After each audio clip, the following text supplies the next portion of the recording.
God works in seasons and times. It is now the time for that Lord's Prayer to be fulfilled. Kenya is the springboard of the last gospel revival. The problem that is bothering the nation can be solved by the revival. Kenya, we are slaves.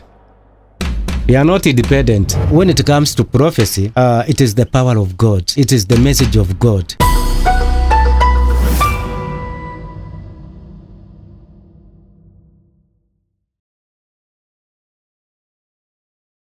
Yes, habari zenu. It's my hope that everybody yuko sawa. Hata mimi niko fit sana. Today tumetembelewa hapa studio na mzee fulani, anasema yeye ni nabii wa Mungu. Na atatueleza majina zake, atuambie the message that God has sent him to come and tell us. Kulingana na vile na amenielezea ni mambo ambayo inahusu hii nchi yetu. So karibuni sana, and I believe tutasaidika. I just want to remind you that tumekuwa sponsored na Dreamland Merchants. And Dreamland Merchants ni kampuni ya kuuza mashamba hapa nchini Kenya. And we have some property tunakuzia pale Kikuyu at a place called Nacho. Nacho is just a few minutes drive from Kikuyu town. Na the property that we are selling to you iko next to Nacho police station, meaning ni pale katika center ya Nacho. That plot ya 50 by 100 is going for 850,000, and this is inclusive hadi kubadilishwa title. And if you don't have all the money, pamoja tunaweza kupatia chance ulipe pole, utupatie deposit ya 100,000, hizo zingine ulipe pole kwa muda wa 1 year. So it's a very good deal. For more information, hizo namba ziko hapo ni za Dreamland. Wapigie kwa simu yangu, ama unipigie kwa simu yangu pole, ama utembee pale Kikuyu town, Eureka Towers, second floor, room number BC04. Utapata directors na utasaidika. Thank you so much. So wacha tukaribishe nabii wa Mungu ambaye ametumwa hapa. Habari yako? Ni mzuri. Yes. Mr. Gitonga. Karibu sana. Thank you. Na utaongea kwa sauti ndio watu waweze kusikia. Ni kweli. Yes. Utuambie majina yako, majina zako. Okay. Yes. Okay, kwa majina naitwa Prophet Mdodok Ararat Star. Hayo ni majina ya kiroho. Ati prophet nani? Mdodok Ararat Star. Hiyo ni jina ya kilugha gani? Ni ya kiroho. Okay, kiroho. Kila jina liko na maana lake. Okay. Jina identity yangu ya nini ya halisi ni Frederick Kamau Mwangi. Okay. Yeah. So hiyo jina maana yake ni gani? Maana yake? Okay, we have Mdodok, prophet ni mnabii. Yes, hiyo tunajua. Okay, tukiingia Mdodoki ni Kiswahili. Mdodoki definition yake ni spices. Spices. Yeah, it's prophetic message. Yes. Spice. Unajua spice is something that in sweetens nini? Yes, chakula na vitu kama hizo. Chakula na vitu kama hizo. Yes. Sasa vile jukumu ni la njia ya Mungu. Yes. Sasa is a spice to the way of God. What about the next one? Ararat Star. Ararat. You are aware of the mountain at Kadesh nini wilderness. Where the Noah's Ark flooded after the great yes. flood.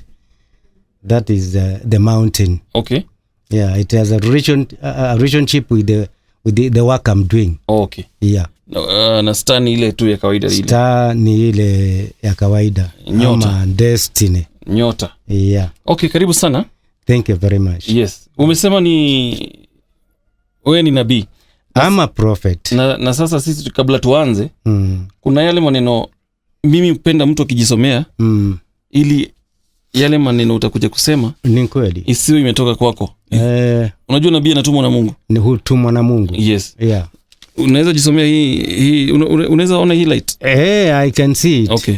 Nianzie wapi? 20. Hii ni Deuteronomy 18:20. Okay.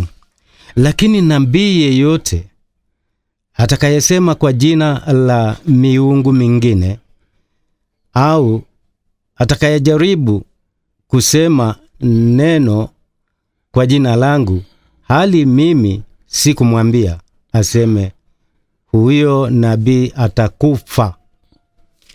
Tumeelewana Biblia vile inasema? Ninalielewa kabisa. Sasa hiyo sisi utaka mtu asome ili ujue vizuri yale maneno unakuja kusema hapa yawe ya ukweli. Yawe ya ukweli. Tusipatwe na mambo kama haya. Na sikupotosha. Yes. Ndio hiyo.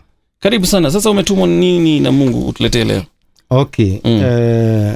Ule ujumbe nimepewa, nimekuwa nikiufuatilia kwa muda mrefu, miaka na miaka.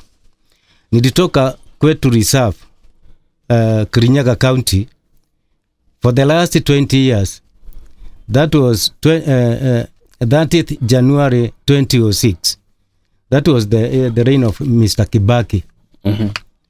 And at that very night, the Holy Spirit visited me at night and wanted me not to return to my home 3 times, but rent a place to reside.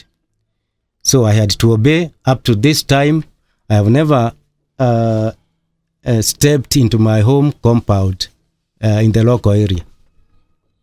I'm still following the work of God. Yeah. Na familia yako, bibi yako, watoto?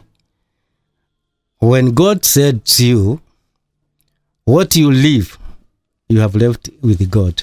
Mungu anaweza kutuma kweli uache bibi yako? Yes. Even the disciples were not dealing with their domestic matters. They were concentrating with the work of God. Unaweza kataria kwako kwa nini kwa boma na upande huu mwingine uwekewe vikwazo. Uwe ni kama haupo. Na ukienda Mungu ndiye atabaki na nini baraka zao. Na ulikuwa na boma yako? Even this time Bwana Gitonga, I have the family, they are there at home. Na sasa watoto walisoma. I have one of them is an agrovist. Akiwa amemaliza huku Nairobi, University of Nairobi, Kabete. Na sasa wakiulizwa baba yao yuko wapi wanasema? We used to meet here in Nairobi. Even the ladies when they got married, they were coming to introduce their career, their lovers to me here in Nairobi. Na rurasho itafanyika wapi? Waliniletea huku kwa mahoteli. Ukiambiwa na Mungu usiende. Ama ni bibi mlikosana? Sasa ninaletewa bride price kweli tumekosana. Na bibi alielewa haya maneno? For many times she had me talking about revelations and the work of God. And even when I was coming down to Nairobi, we arranged with her that I'm coming to Nairobi for the work. Okay. It was not the first time, Mr. Gitonga. Remembering 2001, from end September to early October, I was sent to Mr. Kibaki, Rate Kibaki, to give him his revelation that he's anointed by God to lead the country and change the economy. And I had to obey. I visited him. I started from his home at Mudaiga. Then I was directed to the city center, there at Finance House. I hope you know where it is. Just around Kenyatta Avenue. Nilijaribu kumfikia hangekubali. But at night I was revealed by God that he refused, suspecting that I am a betrayer sent by Moi regime. But I wasn't. But God was too much against. And he said, he revealed me that he has cast Mr. Kibaki. And when he started in his campaigns, he did not go far. You remember at the junction of Mombasa Road and Ukambani, he met a very serious accident. That and also a message that Kibaki was, during his first term, anointed by God, because he did not fight for himself to run for his presidency. He was even handed the power on a wheelchair. And there was no much in opposition. most of the country was saying, even from Nyanza, Kibaki tosha, and he was to be handed the authority. And even when it came to chaos in the country, I also prophesied, and as usual, I was submitting them documents about the crashes that occurred in 2007. And I foretold them that Raila has to win, that people will study their hairs because of how he will have succeeded the election, and it was, but it was rigged. Then I warned them about the crashes. The crashes occurred, but later God said that Kibaki was a fool because of disobeying. Thus, we went along with the Kibaki's regime time, and I was here and there informing them about the attacks from Al-Shabaab. Even you remember when they attacked on the northern part of the country. I was even forewarning them, but they were not prepared to hear the voice of God, and that's why Kenya is not progressing accordingly, because when we disobey God, He also ignores. And but I think Kibaki alikuwa one of the best presidents Kenya has ever had. He could do more than that. He also even involved in corruption. Can you remember about the Anglo-leasing? Also those Anglo-leasing, and even the Standard newspaper raid when there was Mamuluki. And even his daughter was involved in the scandal. Yeah, he tried more than his fellow presidents. But he could do more than that. But he tried. I think he tried compared to these other presidents. We cannot say that he failed. He failed. How? Because I would, put you back to even to the prophecy. You remember there was a famous prophet, Kikuyu prophet, Shege Mugo wa Kibiru. Do you remember him? Mugo had prophesied about the regime of this country, though it was not known Kenya, but he was terming it as this lad. Do you know how it goes? Or how he had prophesied about the governance of this nation? He stated, and the governance, the kingdom of this country will be first held by a Kikuyu. It went into the hearts of Mr. Jomo Kenyatta, late Jomo Kenyatta. Then it will go to a small tribe, that is the Kalenjin. From Kalenjin, he said that it will return back to Kikuyu land. And when it returns to Kikuyu, will not depart forever. That's why you find we used to tamper about with the curses. When it comes to prophecy, it is the power of God. It is the message of God. And when we ignore it, there comes the repercussions. But they are not attractive. The cause I say that Kibaki could do more than that, as you heard me analyze the prophecy of governance of the country. Kibaki's time was desired to start the continuity life, the continuity governance, and this one in clarity is about the 1,000 years millennium kingdom. Kibaki was supposed to start it, but however, it was God's reasons and purposes that he could not qualify. That's why you find that Kibaki, God could not open the blessings doors, because when you find you are sent by God to lead his people, as the times of Judges, I hope you remember. Judges were not the ones who were reading the Israelites, but God himself. You can even confirm with the 1 Samuel chapter 8 verses 1 to 22. When the Israelites demanded to be given in a king like other nations, God, cast them. And even, foretold them that they will be slaves of the king. Since that time, it is the continuity you find in the world governance system all over the world, which is supposed to end at our time. That's why you are hearing about the introduction of the 1,000 years millennium kingdom. It is now the changes of the governance. I remember, Jesus, Jesus taught the prayer, the Lord's prayer. That is in Matthew chapter 6 verses 9 to 13. Our Father who is in heaven. Jesus could not, read the people to be playing the Lord's prayer as just a habit. It had a purpose.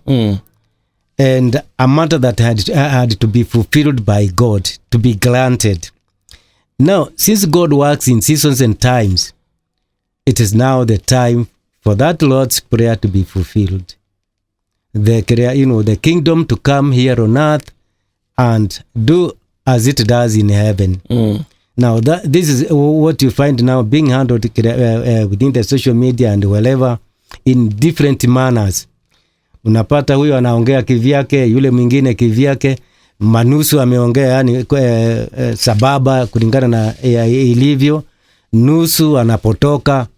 Sasa ikifika huko unapata, it's as if the devil can even get a chance to mislead or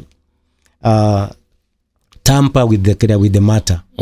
So you're talking about 1,000 years? Years millennium. Millennium? That is in Revelation chapter 20 verses 1 to 8.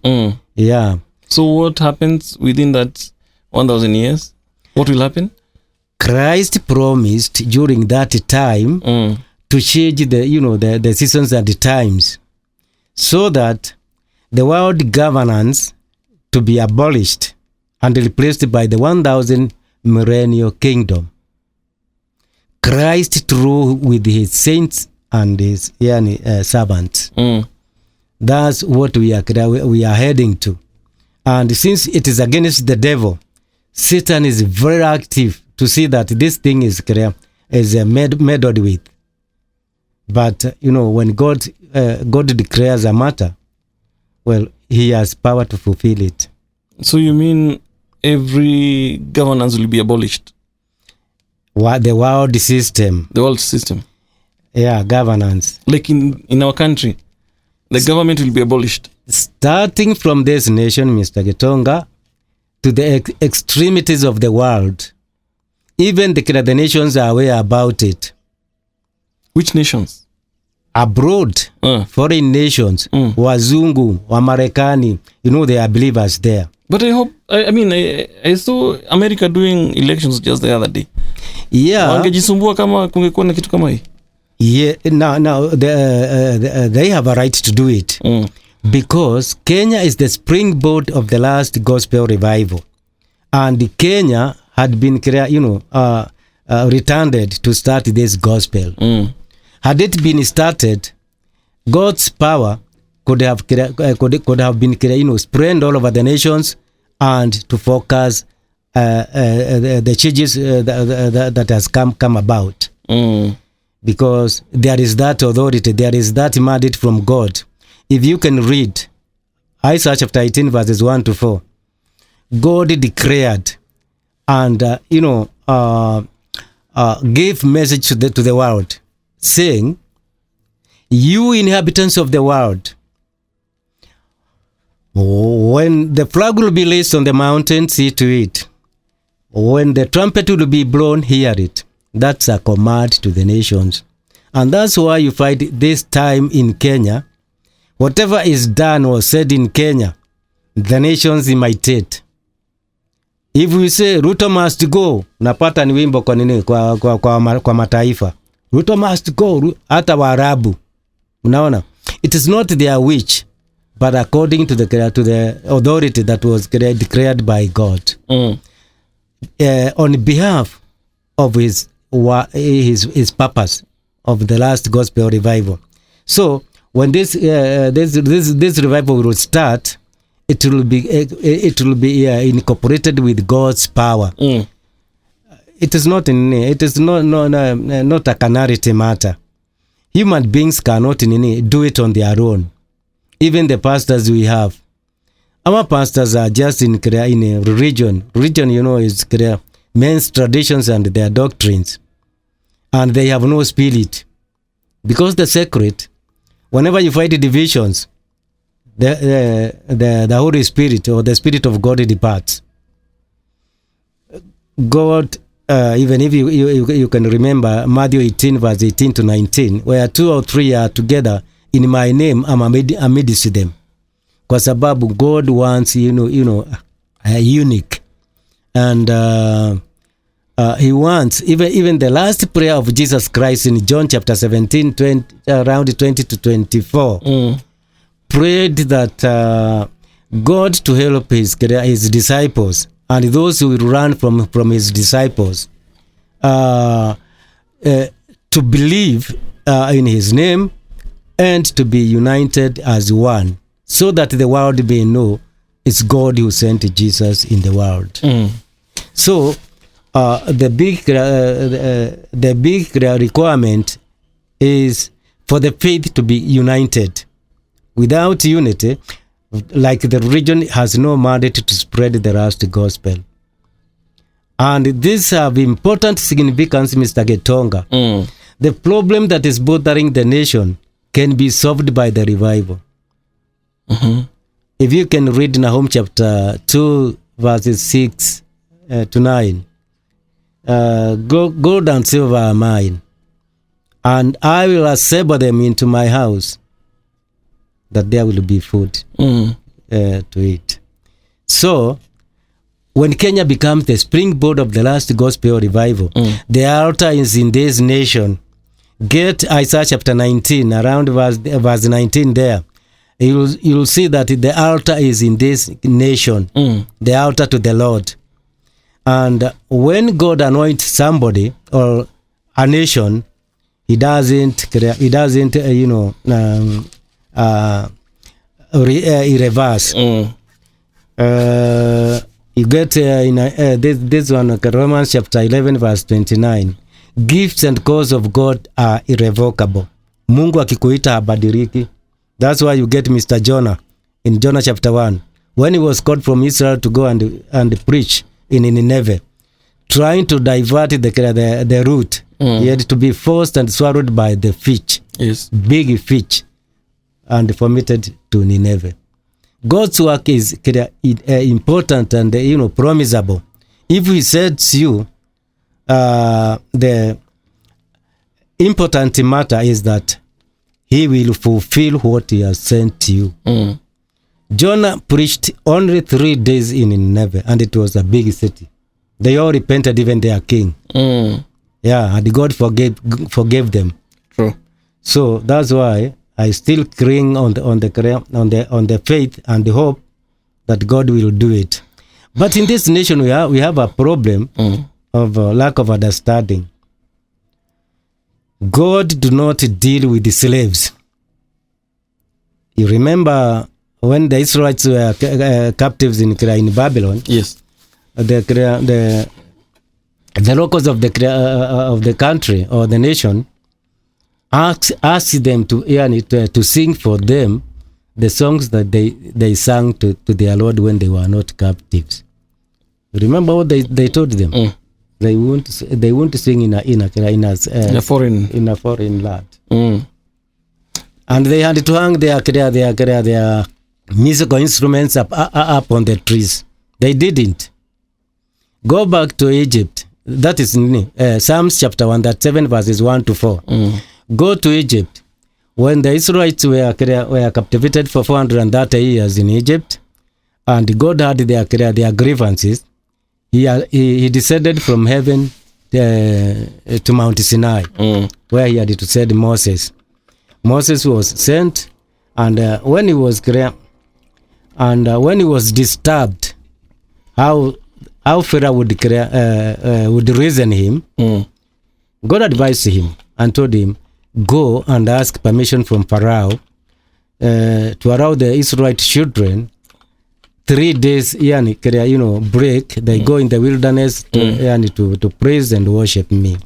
Then they return. But instead, they had to insist for deliverance, which already they achieved and left the slave lad. You're right. So there is a lot of inconvenience, Mr. Gitonga, for your information. In this country, even the preachers, they are just hypocrites who even deceive their followers or to those they preach to. For Kenya, we are slaves. We are not independent. Even some politicians like Jaramogi Oginga Odinga very early said that Kenya not yet Uhuru. May I ask you, Mr. Gitonga, if you can give me this keypad here, do I have a right to declare that I'm independent or self-contained? You give it to me, not in terms that you have given me, but passing it to me. Can I declare it? Why? You've just been given something that does not belong to you. Yeah. Well, I possess something that is not mine. Unless I return it, I remain with what is mine, and then continue to declare that I am independent. You're right. Okay. Yeah. Because of shortage of time, I wish to terminate there, but promise the listeners that with the time I'll come and continue to pass more information. Yes. Because it cannot be completed right now. It's okay. We will get time and we will call you. Yes. So that you can come and dive more. Exactly, because into the matters of the nation. Yeah. What we are very much in need of decolonization, and I will explain it the next time. No problem. Bye. Thank you so much. Maybe you can give us your number. Okay, my number is 0708 900 872. Whoever would wish to communicate to me. Yeah. Karibu sana. Thank you. Next time tutatuelezea mambo mingi about the nation. Yeah. And we appreciate your time today. I also appreciate. Thank you so much. Thank you. Asanteni sana for listening. Remember, we wish to thank our sponsors, who is Dreamland Merchants. Na tuko na a lot of property that we can sell to you. So, like right now we have a property pale Kikuyu, Nacho Center, next to Nacho Police Station, where you can buy and maybe build a hotel or flats or anything, because it's a strategic place.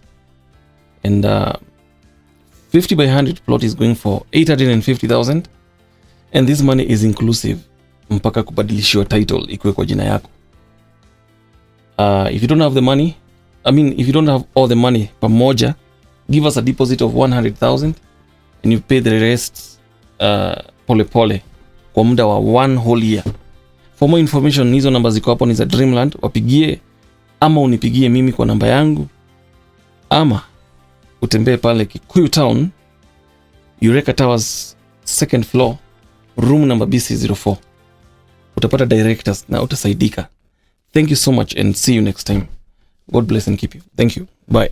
Asante sana mzee. Thank you.